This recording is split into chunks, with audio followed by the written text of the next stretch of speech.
Hello, everyone. Welcome to another edition of TokuTitanCast. I am your host, Davis Madole, also known as Titan Goji, content creator on YouTube, and I am here with Daniel Van Thomas. Daniel, Hey, how are you doing today? I'm doing great. It's been a long time coming. I led you on for a year, and It hasn't been that long. Yeah. And for those who don't know, Daniel Van Thomas is a man of many, many talents, being an actor in film and voiceover. He's also a writer, a production designer, and a co-producer, amongst others. He has starred in plenty of independent films, such as Marin Hart's Berserk, Andrew Horowitz's Katie Cruel, and Sergio Guerrero's Murder Ballad. I'll link Daniel's website and link this in the description because the man is an absolute workaholic.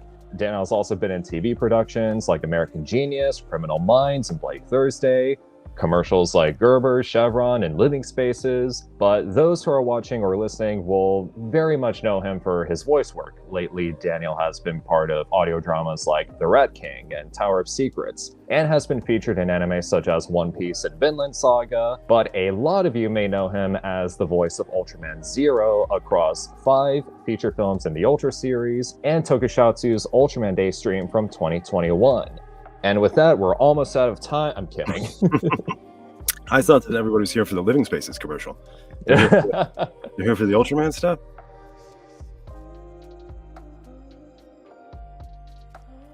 If I go back to the initial seedling, I think you of all people would relate to this. I'm going to tell the honest truth. I grew up as a poor kid, didn't really have access to a lot of art, and the thing that did it, for whatever reason, and this is some basic white guy in my 30s in America shit, it was a very specific scene from 1989's Batman. And I had a single mom who was really good at teaching me the difference between reality and fiction. And as you know, a mom changes everything, right? I would have been screwed without her. But there's one scene between Nicholson and Keaton that's just like a battle of eyebrows. It's that whole, you want to get nuts? Come on, let's get nuts. You want to get nuts? Come on, let's get nuts. You ever dance with the devil in the pale moonlight? What? For some reason, 4-year-old me saw that and thought, God damn, those are really good actors. And I don't know why it was that. Those are 2 really good actors. And as that little poor twerp in my head, I knew, because of how I was raised, I couldn't actually be Batman, which is what every kid wants, but maybe I could play him one day. And that's kind of what started it. But growing up poor in rural Kentucky, I didn't get a chance to actually express that or do that until I was 18, until college. In Paducah, Kentucky, where I grew up, we didn't have a performing arts program, period. Wow. Nothing to speak of. It was my last year of college or my last year of high school that we just decided to do a play, but it was so sports oriented that they would not let us use the sort of gymatorium for one performance because there was a basketball practice that night. So we built a stage in the library. It sold out. The school still does that to this day. But there was this sort of dissonance of, well, I like to do this. It never occurred to me growing up completely blue collar that this was something I could do for a living until I was the first person in my family to go to college. The only good thing George W. Bush did for anybody, paid for that, which was nice. And just started doing plays as an English major until all the theater kids started getting pissed that an English major was getting cast into plays. And somebody finally sat me down and said, you can study this. You can major in theater and in acting. And I just thought, well, that makes sense. I guess I'll do that now. And now I'm 76 years old, and it's been that ever since. Are you 76 years old? I think maybe because I've been working in anime, and like and somebody in their 30s in anime is 127. Oh.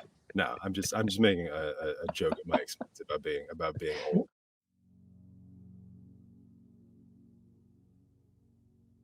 Things really started to take off for me was when I started to gravitate toward a lot of sort of 70s social grindhouse, things like Rolling Thunder by Paul Schrader or White Dog by Samuel Fuller. And there are actors sort of adjacent to that I started to gravitate to.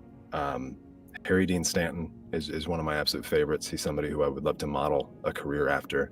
Toshiro Mifune is somebody who every time I watch something like Drunken Angel, I think, I don't know that I've ever seen a better actor than this guy. So I tend to gravitate toward these actors that no matter what they're doing, they have sort of a working class sensibility. And I've never heard them say anything or seen them do anything that at a baseline level I don't believe. Which is funny to say in comparison because we're talking about we're here for tokusatsu, which is incredibly different. Of course, Oh yeah. there's of course an element of believability and verisimilitude, but it's funny to come from that background, but be most known for Ultraman and nowadays anime stuff, which you're often dealing with a lot of stylization in those arenas.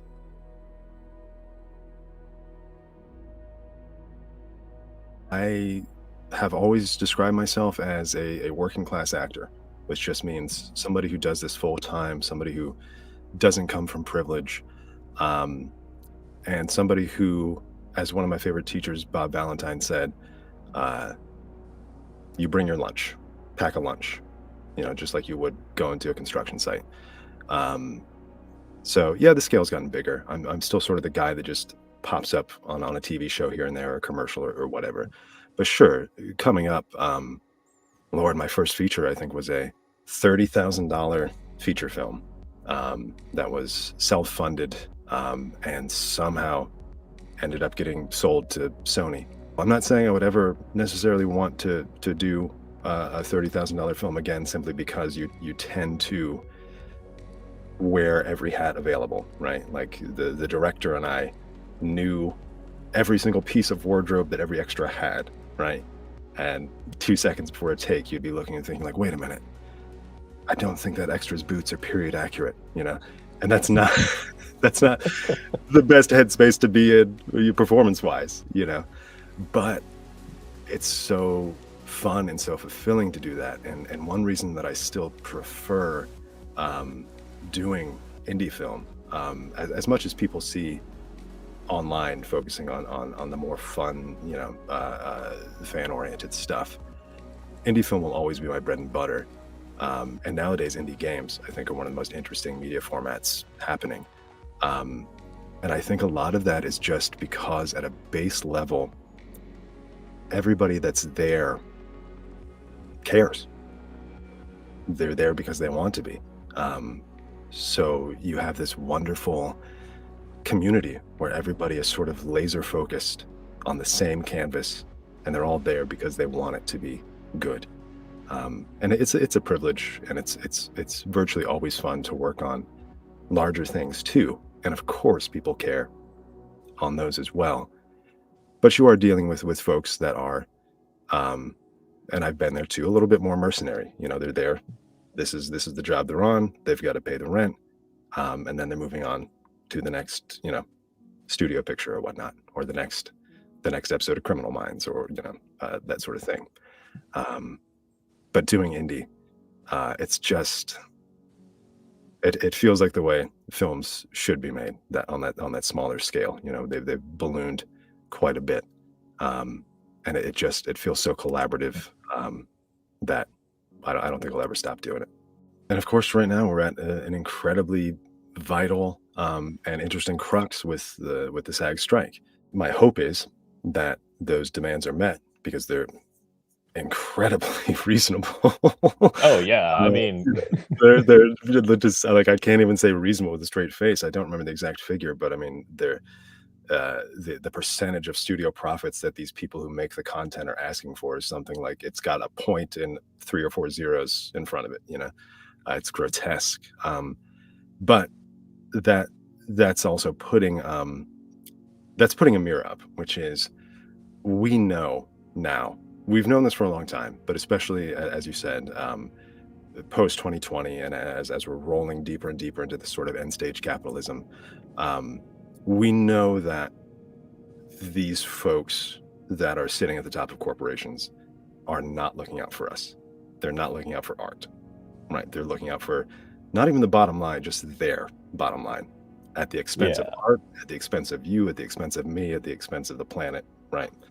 Um, so even even though I believe those demands will be met, there's still a much bigger responsibility put on all of us to just do right by people, and do right by making good art, as independent creators. And yes, absolutely, I think the pandemic affected that, and I think even rolling up to that, media was and is democratizing so much, um, in that there used to be, before our times, a massive level of privilege and resources that you had to cross before making a film, period, because you were using incredibly expensive analog film, and every second that you shot was costing somebody money, right? Probably you. Um, and post digital media, post online sharing, we've now, for gosh, at least 10 or 20 years, entered a world where virtually anybody can produce, share, and broadcast everything. And while that does make it professionally tough sometimes, just because of the level of saturation, um, in terms of making art, that has made everything better. And it's shown that we don't need $200 million to make a film. Um, we only need a few folks, a good story, an iPhone. But that's getting down to a very base level, and now I'm rambling. But in general, yes, I think that, voiceover wise, the rise of the home studio and remote voiceover has, diversified the playing field to such a tremendous and really fantastic degree, where we have now the wonderful opportunity to hear so many new voices. And despite those aforementioned companies being desperate to get everybody back into an office, um, I hope that sticks around forever. I hope we get to keep hearing these new voices. Um, and I'm sure that now that film is so accessible, that's not going anywhere. That democratization of film is here to stay, I think. If folks are interested in following that, um, and a lot of it gets into the weeds, check out anything that Adam Conover has been doing, in terms of covering the strike. He makes it Oh really yeah. accessible, really detailed, really funny. He's a great resource for that.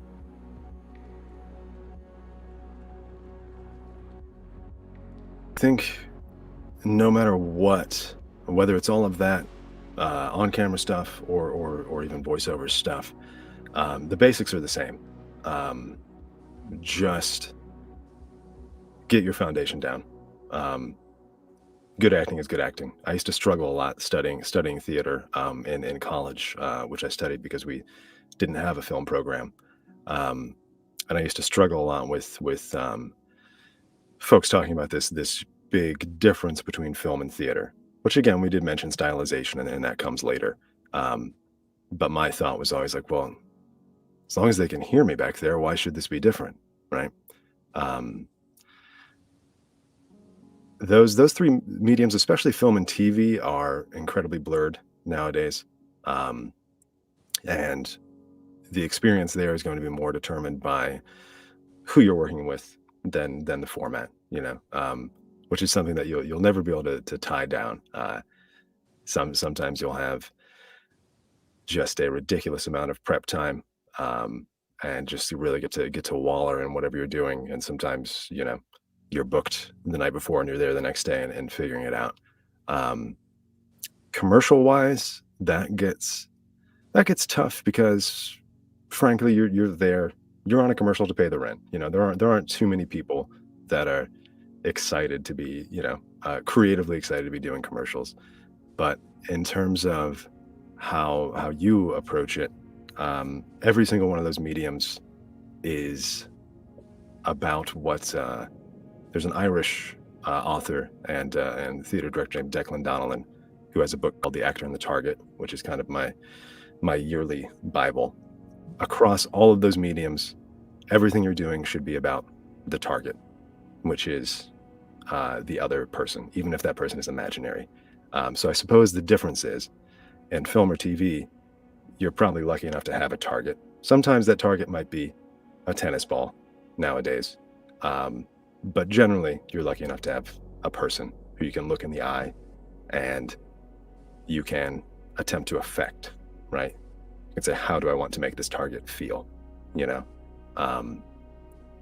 like if my line is, hey, Davis, how you doing? I want to make Davis feel like shit, you know, then, hey, Davis, how are you doing?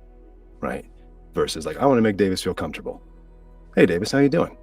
You know, a commercial, I don't have a Davis. I don't have somebody I can look in the eye. So you have to create that person. You have to create a target. And I think that would probably be really the most foundational difference between those things. And that also, you know, we all of this sort of acting stuff, and I always feel strange. I love to ramble about this stuff, but also don't take acting advice from me. Take acting advice from better actors. But this is just stuff that I've picked up over the years. We focus a lot on all of these are tricks. All of these are essentially tricks to put a nuanced and interesting performance in front of people. We focus a lot on the Stanislavski stuff in America, which is motivation. You know, what's my motivation? And that can be useful. I think it's certainly a great starting point. But the further on in years that I get, the more effective taking that focus from self and putting it onto somebody else proves to be.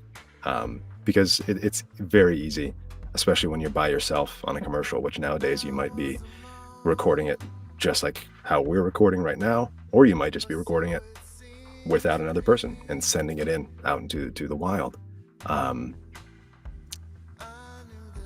You tend to get into your head and say, what can I do? What am I doing wrong? What do I need as an actor?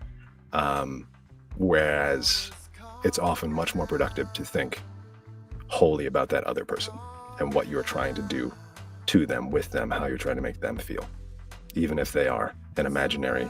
I mean, I have a I wish I had it around. I shouldn't tell people my secrets. I have, for some reason, a just because it's the plushie I have a tiny Fox McCloud from Star Fox plushie.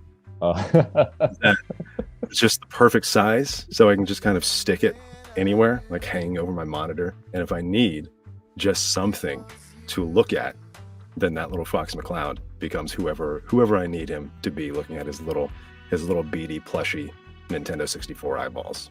Just sound like Fox McCloud that he needs to get better baby food. Oh God, him and Crystal maybe? No, I don't know. We can't go down this rabbit hole. So that's my method. Get you a tiny little Fox McCloud plushie, talk to it, and you'll be golden.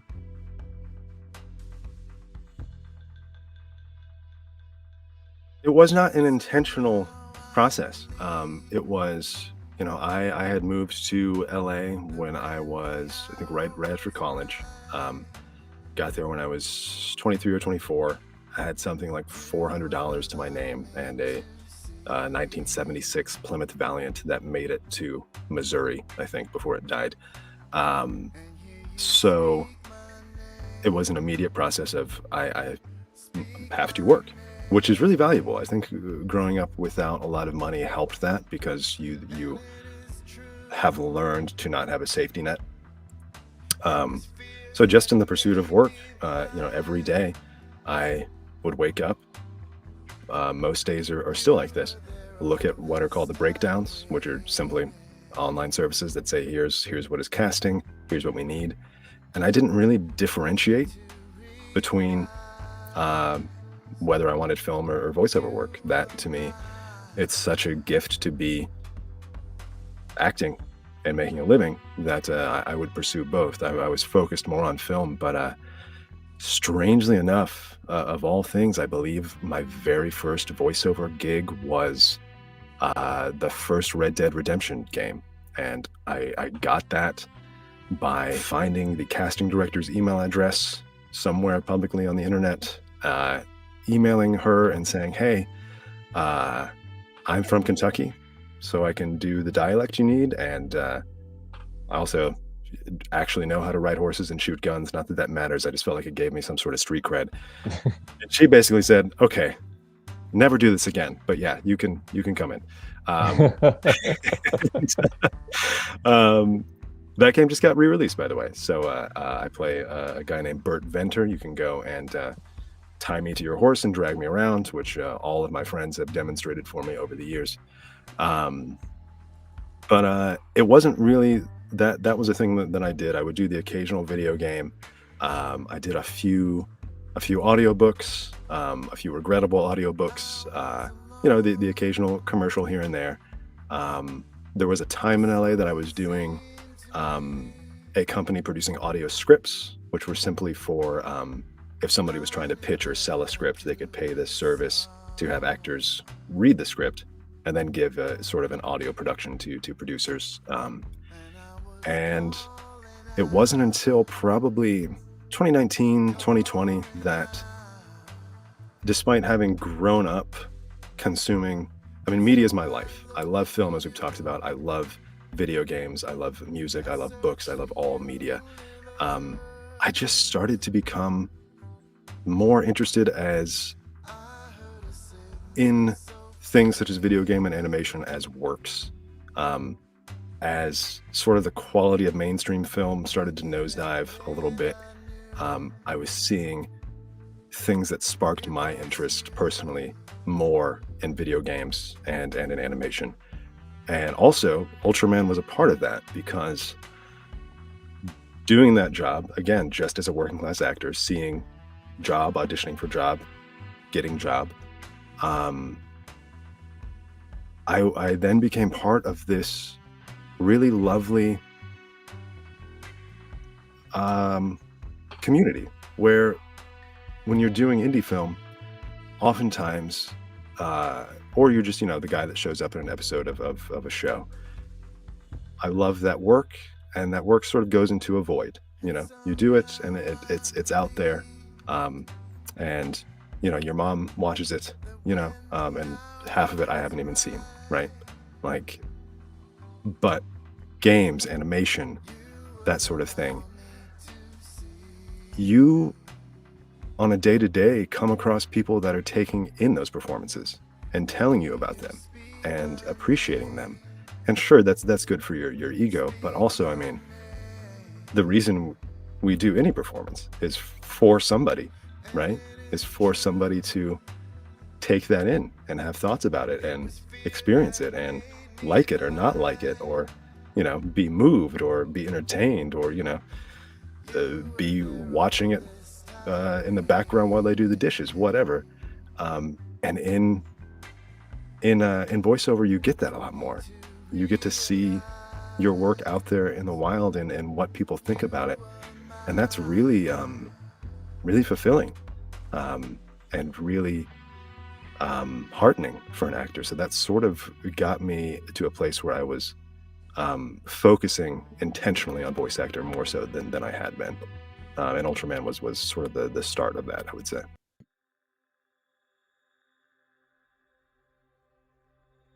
It started like any other. I believe we started those in 2017. And aside from a theatrical run with, I think, Ginga S and X movies, those films didn't come out until 2020, 2021, the Zero movies, at least. Right. But initially getting them was seeing the breakdowns, seeing that it was a voiceover role, and I believe at the time, as it tends to happen when you're sort of touching these series and franchises and things that require a certain level of protection, I think it just said superhero film. And this was, compared to now, where tokusatsu is really coming up in America, and Tsuburaya is doing so much as a part of that. This was the sort of baby step era of that. They were just starting. And so I believe that Zero was described as something I wouldn't even describe him as. I think it was something like hardened drill sergeant or something like that. And I think the reason for that was because it was the Ginga S film, Right. which he sort of is in that. That doesn't really give you a wider picture of who he is. Yeah. But that's all that I knew. And it wasn't until a couple of rounds of auditioning for something like that. You first have to be approved by the casting director and director of the project of the English voices, and then of course you have to be approved by Tsuburaya. So I don't think it was until after Tsuburaya approved the casting, that's, I believe, when I was finally told, okay, hey, this is Ultraman. And just being somebody who has been, I mean, nowadays, of course, nerd culture is mainstream culture. Yep. But I'm old enough to have grown up where, I was in comic book shops when smoking was legal, and it was like, 7 dudes twice my age playing D&D, and I would just be waiting for 30 minutes to be like recognized to buy my little comics. And when, nerd adjacent movies were an event. So I was familiar with who the OG Ultraman was. But I wasn't deeply into the world until I started doing this. And I was lucky that once we got the scripts, just starting with Ginga and X, I don't know what this says about me. Maybe it's some sort of weird Brig Myers test, but reading the scripts, when I saw Zero, I just thought, yeah, this is the dude I would have picked if I got to pick. So I felt really good about that. Do you have any other favorite tokusatsu shows or films? Yeah, let's see. I like the weirder stuff. So before I knew, that's one great thing about doing Ultraman all these years, or having done it all those years, is I knew for all my life that I loved dudes in rubber suits beating the shit out of each other in a tiny city, and I didn't have a name for that, right? So I strangely, I grew up on the Guyver, the Mark Hamill, David Hayter version. Nice. Still adore the Guyver. It's really adjacent to, slight sidetrack, but I know you're a Fist of the North Star fan. That live action film was my introduction to Fist of the North Star, and I'm not saying it's good, okay, but I like it. On one hand, I want to say I'm sorry, but I also want to say welcome to Fist of the North Star. Yeah, I don't know. I like a lot of garbage, Davis. I like a lot of trash, and that's a good kind of trash. I like that movie. But nowadays, coming off of Ultraman, I really like Red Man a lot. That's kind Nice. of like, just give me a Miller High Life and any episode of Red Man and let me die. Like, I love that show. I like a lot of the weirder stuff. I love Hokkaido. If somebody, Oh yeah. I struggle with favorites, but if I was really on the spot, that might be what I might have to say, just because I mean, Ultraman toys with this in an optimistic way, but what a strange dystopian Judeo-Christian tokusatsu body horror beast that is, Oh yeah. There's no other genre that I think can just get away with that.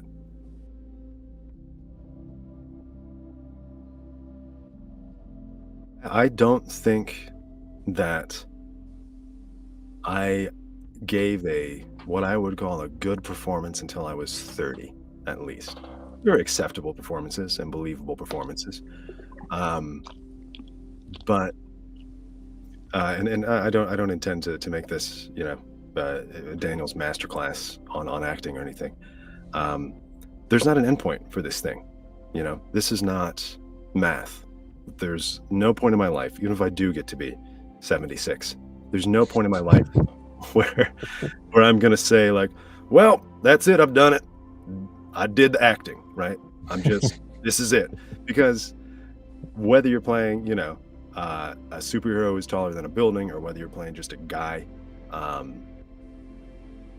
you're reflecting some version of humanity, right? There's no way to perfect that. And I think comfort can be a danger to that. So I hope that when I'm 50 and I look back on performances that I'm comfortable with this year, and comfort is the biggest word I'll say, because we're never happy, right? With any kind of creative thing. I don't think there are too many creatives that are just like, yeah, I nailed that in every aspect. We all kind of look at our stuff and we're just like, oh my God, right? But I'm comfortable with this work, but I hope that when I'm 50, I look back and say like, oh, what were you doing, kid? You know, projects that I've grown the most on. I mean, shoot, even the difference between those OG Wild West first, I think that was the first time Zero spoke in English, those dubs that I recorded in 2017 compared to what was it, the 2021 special? Yes. I think that's a massive difference. That was sort of the first time I thought like, yeah, that sounds like the guy, you know? That sometimes takes that long. It takes context. It takes sort of the reason we've been rambling about everything from Mars Attacks to Barbie to Old Boy. It takes absorbing, taking in good stuff to put out good stuff. You have to be wallowing in that all the time. So I completely didn't answer the question about growth. The ones that you grow the most in are the ones that kind of feel like a turning point. I have a film coming out. It's just a short. It's called Criddlers. It's a cyberpunk film about late stage capitalism and cats, about an assassin who uses a gun that runs on his own blood. Wow. And who is also an addict who's using this profession to fuel his addiction. That was written by some of my best friends who are incredible writers, incredible producers, and filmed when I was on my way out from LA, and filmed in a time where we're dealing with this economic disparity, and we're dealing with pandemics, and we're dealing with climate change. And this is just about somebody being crushed under that and saying, I'm walking away. You can't have me. You get no more of my blood, right? And this is obvious, but that heart just resonated so much with everybody that it felt natural and vital and essential to do from the beginning. And when you are given that gift, that gives you so much scope and spectrum and freedom to do things that you're proud of and that you didn't know you were capable of. The problem is, how do you get handed that? I don't know. It might take a while, it might take a while to put the work in, and, get your licks before you get handed the things that, even if they don't take your career to some new level, they help you kind of go from one plateau to the next, if that makes sense.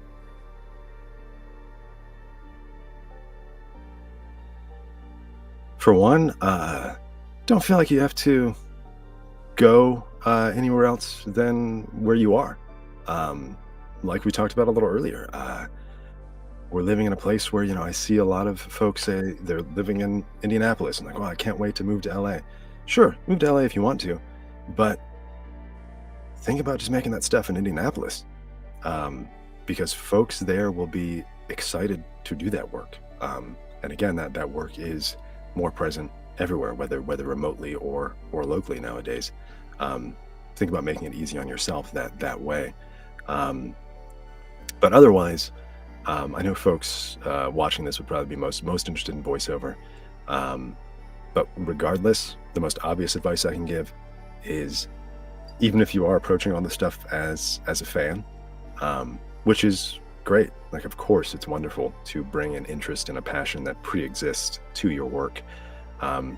and I'm either a fan of this stuff or have become a fan of it, various things that I've worked on through that.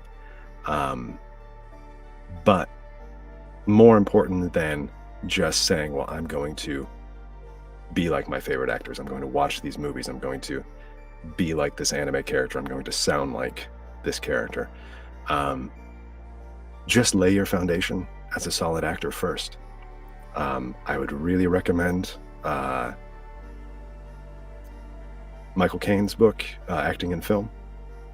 It's a little dated and it is film focused, but it's such a straightforward manual, and it's from fucking Michael Caine.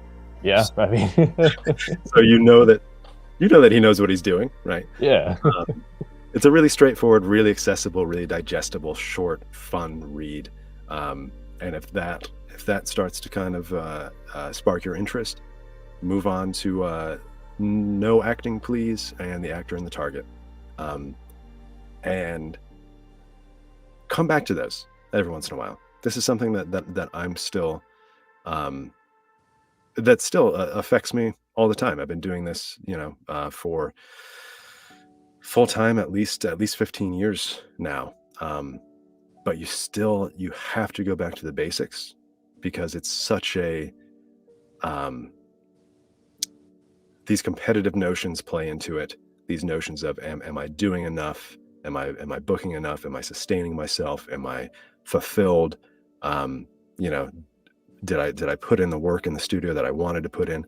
All these sort of external contextual doubts start to fill you up, and then you start getting down a path of trying to do the work that somebody else wants, trying to figure out what do they want, what does that casting director want, and that's gonna kind of lead you down the devil's path.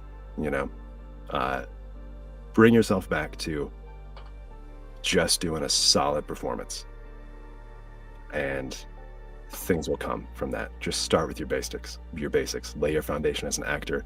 If you have the privilege to take classes, do that. I couldn't do that for a long time because I was paying bills, but the library is free, books are free. We have incredible resources of YouTube classes.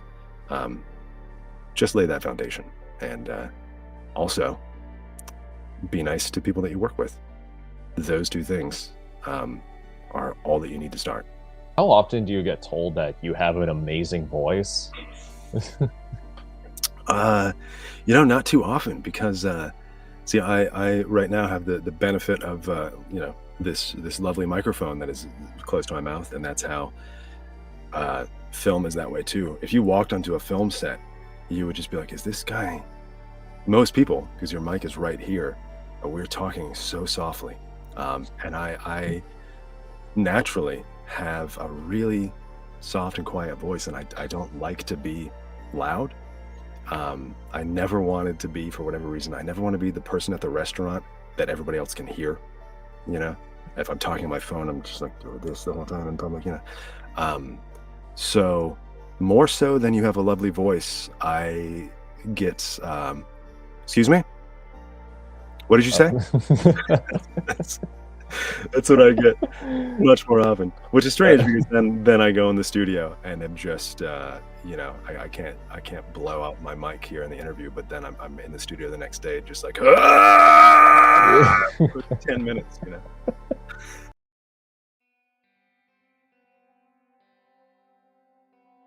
Right now you can hear me in the Wano arc of One Piece, as an old samurai named Jibuemon, here and there.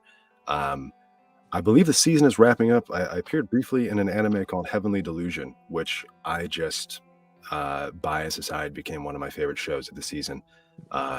Content warnings for body dysmorphia and surreal sexual content, but that's such an interesting and bizarre show that I was privileged to be a part of. Showed up in a game called Dislight. I have a feature called Maybelline Prince coming out on Peacock, and a show called Wild West Chronicles right now. And Red Dead was just re-released. The last thing I'll say, because it's the last thing that I can remember, because my brain is not the goldfish anymore. My brain is just the goldfish bowl, and then the fish is popped out and is kind of just flopping around like a Magikarp.